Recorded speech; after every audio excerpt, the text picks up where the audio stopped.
Present இப்போ வந்து பொதுவா விண்வெளி வீரர்களுக்கு வந்து மிதக்கும் அனுபவம் வந்து அவங்க விண்வெளிக்கு போகும்போது கிடைக்குது. இதை மக்களுக்கு வந்து பொதுவா கிடைக்கிறது இல்லை. அவங்க திரைப்படங்கள்லயோ தொலைக்காட்சிகள்லயோ பார்த்து தான் தெரிஞ்சுக்கிறாங்க. இப்போ அந்த அனுபவத்தை அவங்களுக்கு ஏற்படுத்தி தர்றதுக்கு ஒரு புதிய திட்டம் வந்திருக்கு இல்லையா? ஆமா, நீங்க சொல்றது வந்து அந்த ஜீரோ கிராவிட்டி அப்படின்னு சொல்லுவாங்க. அதாவது புவியீர்ப்பு விசையை தாண்டி விண்வெளியில பயணிச்சு அங்க வந்து மிதக்கிற மாதிரியான ஒரு அனுபவம். ஆனா இது வந்து கண்டிப்பா வந்து சாதாரண மக்களுக்கு இப்போ எல்லாம் கிடைக்கிறதில்ல. அது மட்டும் இல்லாம ஆய்வுக்காக அரசாங்கங்கள் மட்டும்தான் இந்த விண்கலங்களை அனுப்பி அங்கதான் அந்த ஜீரோ கிராவிட்டிலாம் நம்ம உணர முடியும். இப்போ பாத்தீங்கன்னா இது வந்து இந்த விண்வெளியில மிதக்கூடிய அனுபவத்தை கொடுக்கறதுக்காக பலூன்கள் மூலமா விண்வெளிக்கு வந்து மக்கள் அனுப்புறதுக்கான திட்டங்கள்லாம் வந்து செயல்படுத்துறதுக்கு முயற்சி பண்ணிட்டு இருக்காங்க. ஆனா இது வந்து அந்த அளவுக்கு விண்வெளியில போய் மிதக்கிற மாதிரியான ஒரு அனுபவத்தை கொடுக்காது. இது என்ன பண்ணும் அப்படின்னு சொன்னா, மேல இருந்து பார்த்தா பூமி வந்து ஒரு கோளம் போல ஒரு வடிவத்தில் தெரியும். அதற்கான முயற்சி தான் இது. ஆனாலும் கூட வருங்காலத்தில் விண்வெளிக்கு வந்து மனிதர்கள் அனுப்புவதற்கான முயற்சியில் இது ஒரு முக்கிய படியா இருக்கும் அப்படின்னு நம்ம சொல்லலாம்.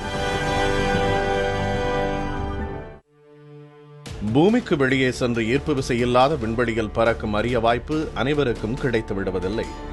விண்வெளிக்கு செல்பவர்கள் திறன் படைத்த தொழில்நுட்ப வல்லுநர்களாக இருக்க வேண்டும். மிக தீவிரமான பயிற்சி அவசியம். அது மட்டுமல்லாமல் அமெரிக்கா, ரஷ்யா, சீனா போன்ற வல்லரசு நாடுகள் ஆய்வுக்காக மட்டும்தான் தங்களது வீரர்களை விண்வெளிக்கு அனுப்பி வருகின்றன. இதற்கு பல ஆயிரம் கோடி ரூபாய் செலவு செய்யப்படுகிறது. சாதாரண மக்கள் திரைப்படங்களிலும் தொலைக்காட்சி தொடர்களிலும் தான் விண்வெளியை காண்கிறார்கள்.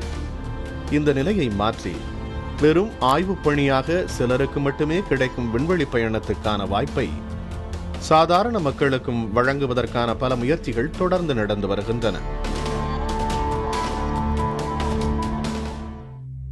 இதுபோன்ற திட்டங்களுக்கு இருக்கும் முக்கியமான சவால்கள் பணமும் தொழில்நுட்பமும் தான். இதில் தொழில்நுட்ப ரீதியான சவால்களை சில நிறுவனங்கள் கடந்துவிட்டன.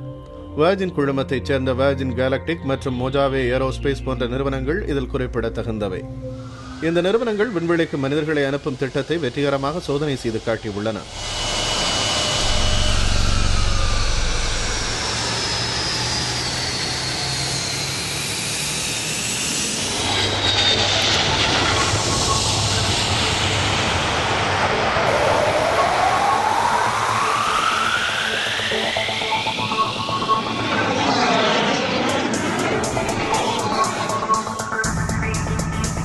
இரண்டரை மணி நேரத்தில் முடிந்துவிடும் இந்த பயணத்தில் பங்கேற்பதற்கு கட்டணம் 1.5 கோடி ரூபாய். இதுதான் இந்த திட்டத்தில் உள்ள மிகப்பெரிய சிக்கல். கட்டணத்தை குறைத்து வேறு தொழில்நுட்பத்தில் விண்வெளி பயணத்தை வழங்கும் திட்டத்தை முன்வைத்துள்ள நிறுவனம் அமெரிக்காவைச் சேர்ந்த வேல்வியூ என்டர்பிரைசஸ். விண்கலங்கள், ராக்கெட்டுகள் போன்றவற்றுக்கு பதிலாக விண்வெளி பயணத்துக்கு இந்த நிறுவனம் பயன்படுத்துவது பலூன்.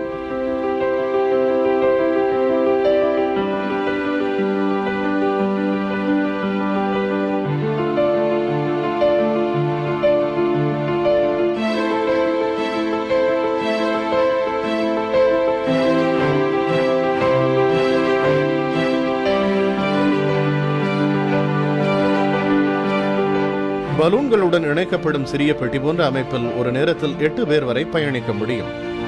இந்த பயணத்தில் விண்வெளிக்கு அருகில்தான் செல்ல முடியுமே தவிர புவியீர்ப்பு விசையை விட்டு வெளியே செல்ல முடியாது. ஆனாலும் கூட பூமியிலிருந்து சுமார் 32 கிலோமீட்டர் உயரத்தில் பறக்கும் பலூன்கள் விண்வெளியில் செல்லும் அனுபவத்தை பயணிகளுக்கு தரும் என்கிறது வேல்வியூ என்டர்பிரைசஸ் நிறுவனம். விமானங்கள் செல்லும் பாதையை விட கிட்டத்தட்ட 3 மடங்கு உயரம் இது என்பதால் பூமியின் கோள வடிவத்தையும் பயணிகள் பார்க்க முடியும்.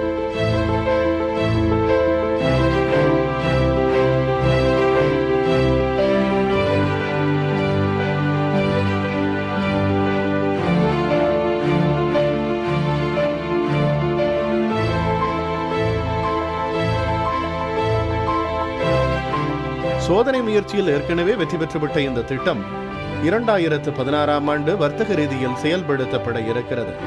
இதற்கான கட்டணம் 45 லட்சம் ரூபாய். இந்த கட்டணம் அதிகம்தான் என்றாலும் விண்வெளிக்கு சாமானியர்களை அழைத்துச் செல்லும் முயற்சியில் இது முக்கிய படியாக இருக்கும்.